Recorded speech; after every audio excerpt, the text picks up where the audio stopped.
La deuxième élégie. Tout ange est terrifiant. Malheur à moi pourtant si mon chant vous appelle, oiseau quasi mortel de l'âme, sachant ce que vous êtes. Où sont les jours de Tobie, quand devant la simple porte d'entrée se tenait l'un d'entre les plus radieux, quelque peu travesti pour le voyage, et déjà n'inspirant plus l'effroi. Jeune, pour l'homme jeune, qui a la voir curieux. Si l'archange approchait maintenant, le dangereux, de derrière les étoiles, et faisait un seul pas pour descendre vers nous, le bond brutal de notre cœur nous abattrait. Qui êtes-vous? Réussite des premiers temps, vous les gâtés de la création, ligne de crête, arête rougie d'aurore de tout ce qui fut créé, pollen de la divinité en fleurs, flexion de la lumière, galerie, escalier, trône, salle d'êtres spacieux, bouclier de plaisir, tumulte et bourrasque du sentiment ravi, et soudain, singulier, miroir en leur propre visage reversant la beauté qui s'était d'eux-mêmes répandue.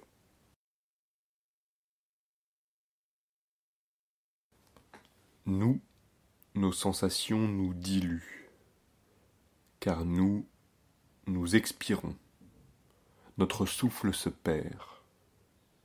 De braise en braise, notre odeur est de plus en plus faible. Quelqu'un peut bien alors nous dire « Oui, tu me passes dans le sang. Cette pièce, le printemps s'emplit de toi. » À quoi bon? Il ne peut nous garder. En lui, autour de lui, nous sommes évanouis. Et ceux-là qui sont beaux, oh, qui les retiendra? L'apparence sans cesse surgit en leur visage et repart.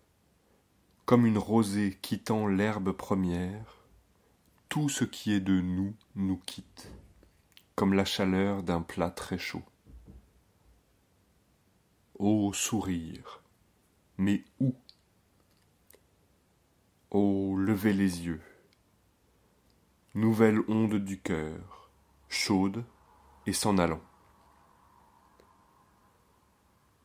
Malheur à moi, c'est pourtant nous. Les espaces infinis où nous sommes dissous ont-ils donc notre goût? Les anges n'attrapent-ils vraiment que ce qui est le leur, qui s'est épandu d'eux? Ou parfois s'y mélange-t-il, comme par mégarde, un peu de notre être? Sommes-nous seulement et guère plus mêlés à leurs traits que le vague au visage des femmes qui attendent un enfant? Eux, dans le tournoiement du retour vers eux-mêmes, ils n'ont rien remarqué. Et comment feraient-ils? Des amants, s'ils le comprenaient, pourraient dans l'air nocturne parler étonnamment. Car il me semble que tout nous passe sous silence. Vois les arbres, ils sont. Les maisons que nous habitons, elles existent encore. Nous seuls passons le long de tout comme un échange d'air. Et tout est unanime à nous taire. Moitié honte, peut-être, moitié indicible espérance. C'est à vous, les amants, l'un en l'autre content, que je demande ce que nous sommes. Vous qui vous agriffez, avez-vous des preuves? Voyez ce qui m'arrive.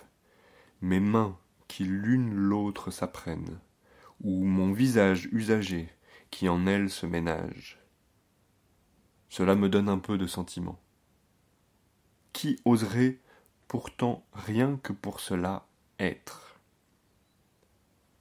Mais vous qui dans l'extase de l'autre grandissez jusqu'au point que par vous écrasé il supplie non, assez,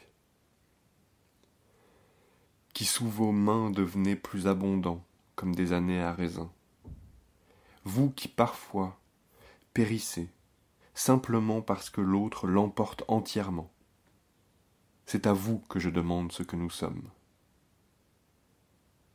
Je sais que si vous vous touchez avec tant de bonheur, c'est parce que la caresse retient, parce que l'endroit ne s'efface pas, que tendre vous couvrez, parce qu'en dessous, vous sentez le pur durer.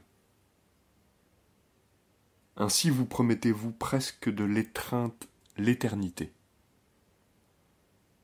Et cependant, quand vous surmontez les effrois des premiers regards, et le désir nostalgique à la fenêtre, et la première promenade ensemble, une seule fois, dans le jardin, amoureux, êtes-vous encore aimant? Lorsque vous vous portez chacun jusqu'à la bouche de l'autre, et mariez vos lèvres, quand vos philtres se touchent,